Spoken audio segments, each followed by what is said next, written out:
ဘုန်းကြီးတို့မြတ်စွာဘုရားကိုရောမြတ်ရဲ့ဘဝဖြစ်စဉ်တွေကနည်းနည်းလေးလောက်ပြိဿကိုဒါပြောပြဘုန်းကြီးတို့သိတ္တရဂေါရမဗုဒ္ဓလူဘဝတုန်းကအိမ်တောင်ရှိဘူးတာအကုန်လုံးသိတယ်ရသောတရားဆိုတာဟာဟိုးဒေဝရဟမြို့ကဒေဝရဟဆိုတာကောလိယတိုင်းကပိလုရဲ့အရှိဘက်မှာဒေဝရမြို့ကသုဘဗုဒ္ဓသာကီဝေမင်းရဲ့သမီးဒေဝဒတ္တဆိုတဲ့မင်းသားနဲ့တော့မောင်နှမဘုရားစာတိုင်းဖတ်ပြောတာနားထောင်စားဗာမင်းသားပရိသတ်ကြီးပြောနေတာကဒေဝဒတ္တလို့ပြောတယ်ဘုန်းကြီးဟာဒေဝဒတ္တဒါပါဠိစလုံးရဲ့မူရင်းအမှန်ကအဲ့ဒီတိုင်းဒေဝဒတ္တဆိုတော့နားတဲ့နည်းနည်းချမ်းသာတယ်မဟုတ်လားဒေဝဒတ္တလည်းဆိုလဲရောနားတော်ဆင်းရဲသွားဒေဝဒတ္တဆိုတဲ့အတန်ဒီနာမည်ကြားလိုက်တာနဲ့မကောင်းမှုအလုံးတို့ဤစုယုံရာကြီးလို့ဒီလိုနားလည်သွားတာနော်ဒေဝဒတ္တလို့ဆိုလိုက်တော့နည်းနည်းခံစားတယ်မဟုတ်လားခံစားရလေးပဲရွေးပြောပါပဲဒေဝဒတ္တနဲ့ရသောတရားတို့ဟာမောင်နှမအဲ့ဒါလောက်ကလေးသီထားပြီးလို့ရှိရင်ရှေးကိုခတ်သို့သောကလေးဟဲ့လားပဲခြိတက်လိုက်ပါနောက်ဘုရားဖြစ်တော်မူပြီသိတ္တတဘုရားဖြစ်ပြီဆိုတဲ့အခါကျတော့ဒေဝဒတ္တဆိုတဲ့ရောက်ဖလည်းပဲယဟန်လိုက်ပြုတယ်ပဲမဟုတ်လားအဲ့တော့ဟိုမှာကပိလို့မဟုတ်ဘူးဒေဝရဟရွှေနန်းတော်မှာကျန်နေရတဲ့သုဘဗုဒ္ဓဘုရားဘက်ကကြည့်ရင်ရောက်ခမဒေဝဒတ္တဘက်ကကြည့်ရင်အဖေအဲ့ဒီသုဘဗုဒ္ဓကရွှေနန်းတော်တွေကနေပြီးတော့သိတ္တရဂေါရမဘုရားဖြစ်လာတာကိုကြည်လည်းမကြည်ညိုဘူးယုံလည်းမယုံသူဘက်ကစဉ်းစားတဲ့အတိုင်းလေးပြောရင်စကလုံးကနည်းနည်းကြမ်းတမ်းတယ်အဲ့ဒီကြမ်းတမ်းတာလေးကိုနည်းနည်းလေးသိခံပြီးတော့နားထောင်စမ်းပါဒီကောင်းငတ်သမဲ့တောထွက်သလေးပါလေးနဲ့အလကား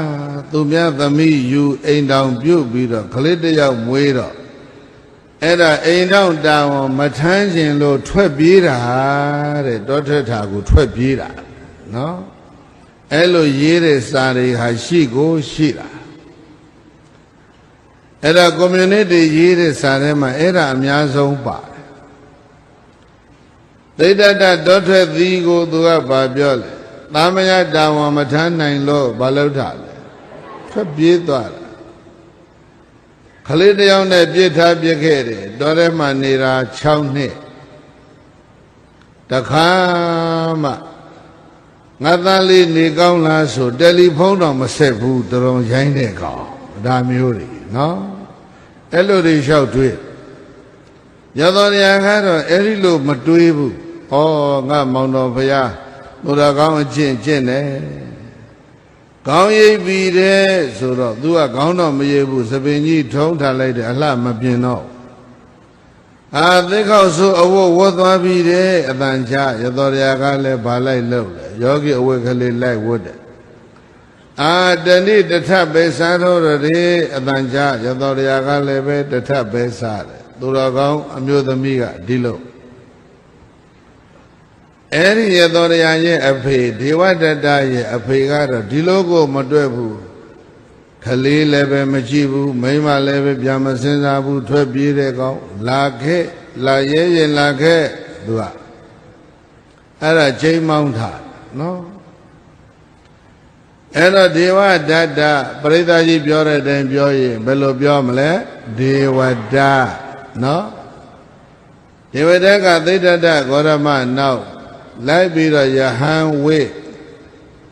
သူယဟန်ဝတ်တဲ့အချိန်မှာမြတ်စွာဘုရားရဲ့အနီးအနားမှာနော်ရှင်သာရိပုတ္တရာရှင်မောဂလန်တို့ကယဟန်ပြုပြီးကုန်ပြီသူကနောက်ကျသွားတယ်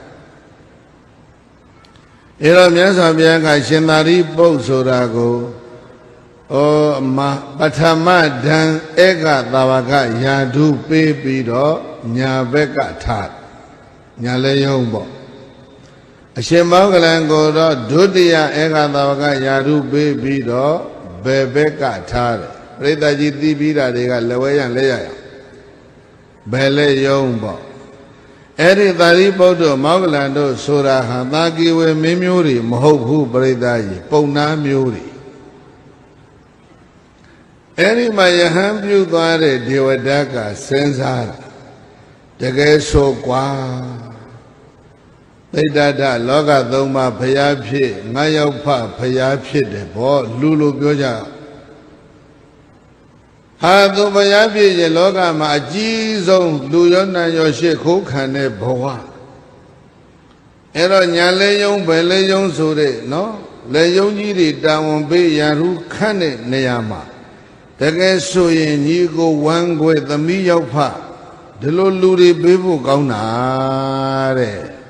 အဲ့ဒါပဲဘယ်သူစဉ်းစားရေးကြည့်ကြလေးပြောဒေဝဓာတ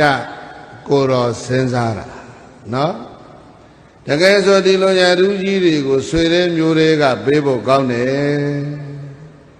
ဘာကေဝင်မျိုးကိုမပေးပါပဲနဲ့ဘာလူမျိုးသွားပေးတယ်လဲအဲ့ဒါကြောင့်ခုနပြောထားတာဒုက္ကရံဒုက္ကရံသာဓုနာသာဓုသာဓုပါပေနာဒုက္ကရံသူတော်ကောင်းတွေကကောင်းမှုတွေကိုပြုဖို့ရန်လွယ်ပေမဲ့လူမိုက်တွေကြတော့ကောင်းမှုကိုလုပ်ဖို့ရန်မပြောထားနဲ့ပြောဖို့ရန်တွေးဖို့ရန်တောင်ပြိဿရေလွယ်သေးလားနော်အဲ့ဒါလူမိုက်ဆိုတဲ့ကိစ္စအတွင်းလေးအတွေးတွေတွေးလိုက်တဲ့အမှားကြီးပဲဒုက္ခပေးဖို့ကြီးတွေးတာဘုန်းကြီးတို့ဗာလပန္တိတသုံးမှာရှိတယ်ဒုစိန်တိတာစိန်တိတဲ့ကြံလက်ရမကောင်းတာတွေကြီးကြံတယ်ဒုဗ္ဗတိတဘာတိပြောလိုက်ရင်အကောင်းမပြောဘူးမကောင်းတာတွေကြီးပြောတယ်ဒုက္ကတကမ္မကာရီလှုပ်သမျှလည်းမကောင်းတာတွေကြီးလှုပ်တယ်အဲ့ဒါဘာလက္ခဏာလဲဆိုရင်လူမိုက်လက္ခဏာကိုအရှင်ဒေဝဒတ္တစဉ်းစားတယ်ညာဘက်ကဘယ်သူလဲပြိဿရဲ့ဘုရားရဲ့ညာဘက်က